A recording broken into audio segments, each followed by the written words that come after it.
The countdown is real. We are officially 1 week away from Boston Celtics basketball, and the hype couldn't be higher. On Wednesday, the 22nd, the Celtics take the floor against the Philadelphia 76ers, and while we're not expecting a full-strength Philly squad with Joel Embiid still dealing with health issues, the game marks a key moment. It's not just a return to action, it's the start of a new chapter, a different Celtics team, a different vibe, and honestly, a lot to prove.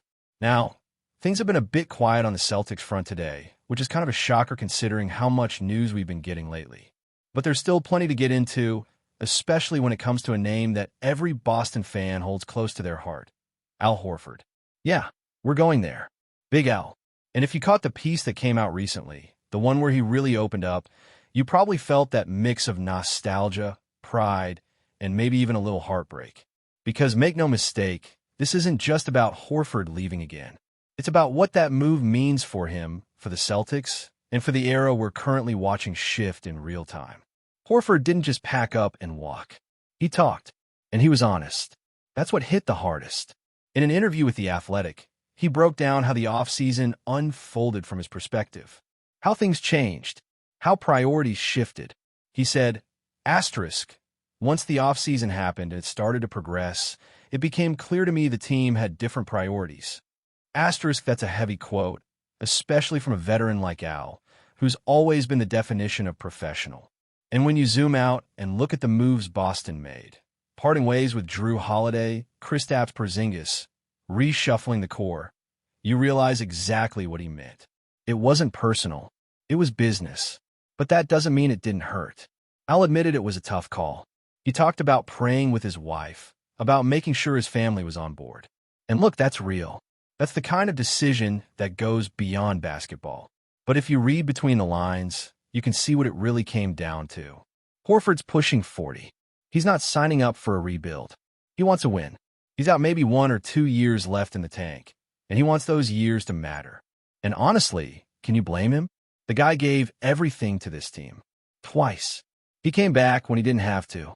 He bought into the culture, mentored the young guys, embraced whatever role he was given, whether it was starting, coming off the bench, being the locker room leader, or stepping up in clutch moments. And then he finally got that ring. That elusive championship he'd been chasing his whole career.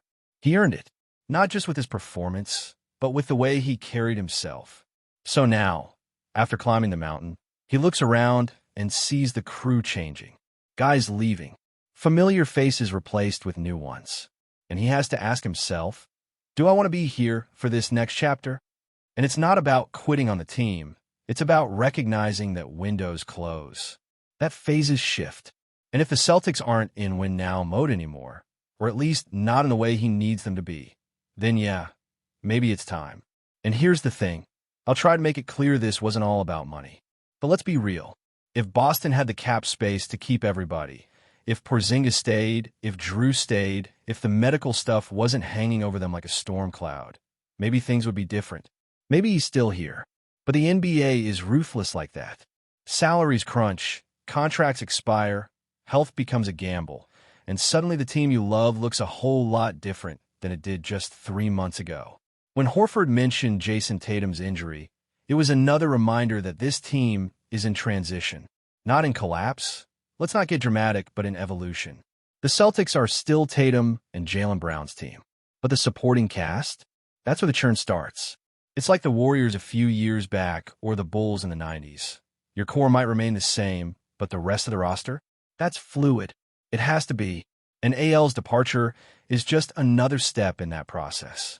But what does that say about where Boston is headed?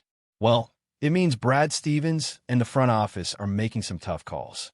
They're trimming the fat, banking on development, and maybe even preparing for a slightly different identity. And Horford's move to Golden State? It makes perfect sense. He's linking up with a group of veterans who've been there, done that. Steph Curry, Draymond Green, Jimmy Butler. Guys who understand the grind and are also trying to squeeze one last ring out of the final pages of their careers. It's a smart move. And even if it hurts to see him in a different jersey, it's impossible not to root for him. Because this isn't some mercenary jumping from contender to contender. This is a guy who's earned the right to finish on his terms. And maybe, Just maybe we'll see him sign one of those one-day contracts down the line, retire as a Celtic the way it should be. Now, if we're talking legacy, Horford's got more than most. NBA champion, multiple All-Star appearances, all defensive team nods. And then there's the college pedigree. Those back-to-back titles with Florida? Yeah, that counts too. This is the Basketball Hall of Fame we're talking about, not just the NBA Hall. And when you tally it all up, the longevity, the impact, the consistency, you'd be hard-pressed to argue against him. Let's run the numbers real quick. In his career, AL's averaged 13 points, 8 rebounds, 3 assists. Solid shooting splits to 50% from the field, 37% from deep, 76% from a line. Not flashy, but steady. Dependable.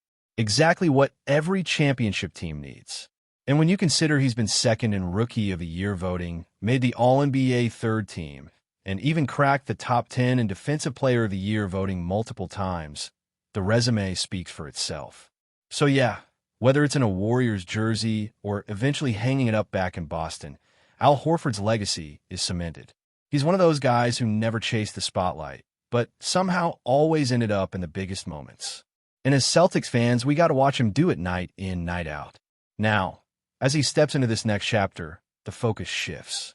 Not just for him, but for the team he left behind. The Celtics are younger, leaner, and maybe a little hungrier, but they're also less proven. There are questions. Who steps up as the vocal leader now? Who fills the veteran void in that locker room? Can the chemistry hold under pressure when those deep playoff runs come around again? And don't forget, Boston still has expectations. With or without Horford, this team is still gunning for a top spot in the East. But the margin for error? It just got a little tighter. That safety net, that rock-solid presence in the paint, the locker room stabilizer, that's gone. So someone else has to step into that role. Whether it's Tatum, whether it's Jalen, or whether it's one of the newer guys, we're going to find out what this team is really made of. And let's be honest, that's part of what makes this season so exciting. There's uncertainty, there's change, but there's also opportunity. The kind of opportunity that makes or breaks a campaign. And while Big Al is chasing one more ring out west, Boston's got its eyes set on the future. A future that starts next week. As the Celtics gear up for the season opener, there's another layer that fans and analysts alike are starting to focus on: award season predictions. And whether you're a diehard Celtics supporter or just someone who loves the game, this year's field is shaping up to be one of the most unpredictable in recent memory. But let's start with the home team, because Boston has some legit contenders for both team and individual honors. And yes, there might be some bias here, but it's not blind. It's backed up by what we've seen in camp, in preseason, and just the general energy surrounding this squad. Jaylen Brown is walking into this season with something to prove. He's fresh off a strong playoff run and looks sharper, more confident, and more in control than ever before. It feels like this might finally be the year where he cracks an All-NBA team, and not just on reputation, but on production. If the Celtics end up as one of the top 3 seeds in the East, it'll be because Brown took another step forward.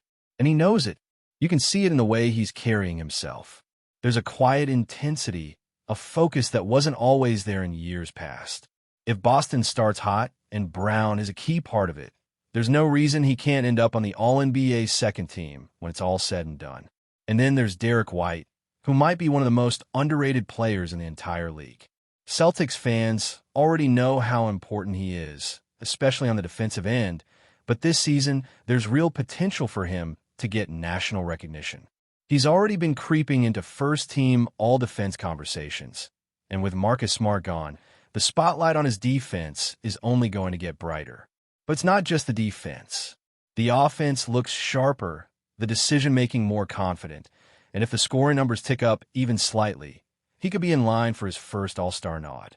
That might sound ambitious, but again, it's not far-fetched. If Boston is rolling and White is starting every night, locking up opposing guards and dropping efficient double-digit points with 5+ assists, voters are going to notice. Peyton Pritchard is another name that keeps coming up, and while All-Star might be a stretch right now, don't be surprised if he ends up in the conversation for something like the three-point contest. The dude has range, confidence, and he's going to get the green light this season. Boston's offense is built to space the floor, and Pritchard is going to be one of the primary beneficiaries. There's a version of this season where he becomes a microwave scorer off the bench, and if he keeps the percentages high, his name could start creeping into sixth man of the year chatter. He won't be the favorite, but he'll be in the mix.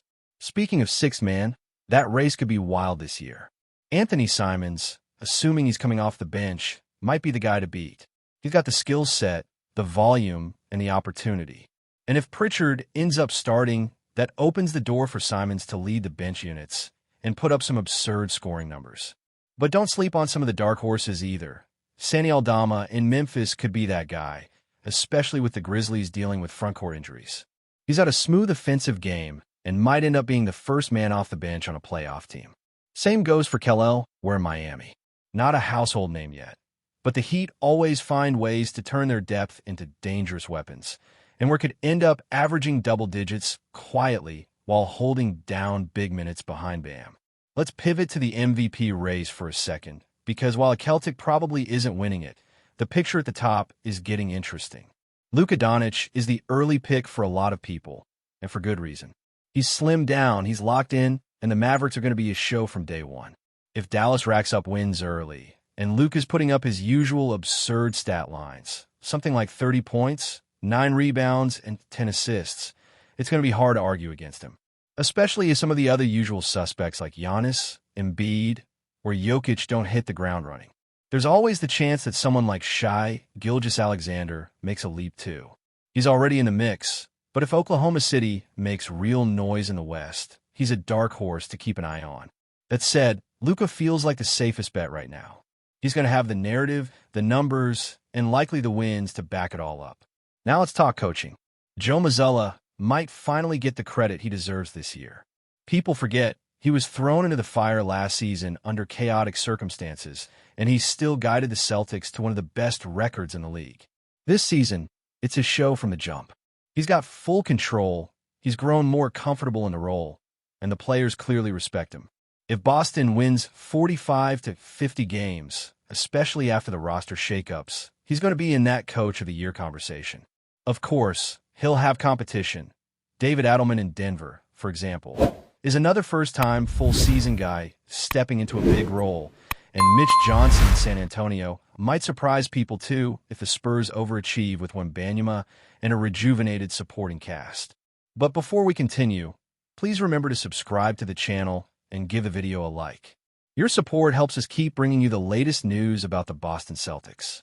Feel free to share your thoughts on the news in the comments as well. The basketball world is buzzing tonight with shocking whispers from Boston. Joe Mazzulla, the rising star of the Boston Celtics, may be on the verge of leaving the storied franchise. Sources close to the team suggest that talks behind the scenes have intensified over the past week. And while nothing is official, the possibility of Mazzulla's exit has already sent shockwaves through the NBA community. Fans who have followed the Celtics' journey in recent seasons are struggling to process the idea of seeing one of their brightest talents in another jersey. Mazzulla, known for his agility on the court and uncanny ability to read the game, has been a central figure in Boston's recent campaigns. His performance in clutch moments and his leadership both on and off the floor have earned him a place in the hearts of Celtic supporters. Yet, despite this deep connection, the murmurs suggest that contract negotiations may have hit a critical impasse. Rumors indicate that either financial disagreements or differing visions for the team's future could be behind this potential split. Some insiders even hint at interest from other top franchises who are eager to secure Mazzulla's services, adding fuel to the fire of speculation. Social media has already exploded with fans and analysts debating the implications. Celtics loyalists are expressing concern, wondering if the team's trajectory could be significantly altered if Mazzulla departs. Meanwhile, rival teams' fan bases are quietly celebrating the possibility of luring away one of the league's most versatile players. Adding to the intrigue, sources close to Mazzulla suggest that the player himself remains tight-lipped, neither confirming nor denying the swirling rumors, which only intensifies the anticipation. As the situation develops, insiders warn that the next 48 hours could be critical.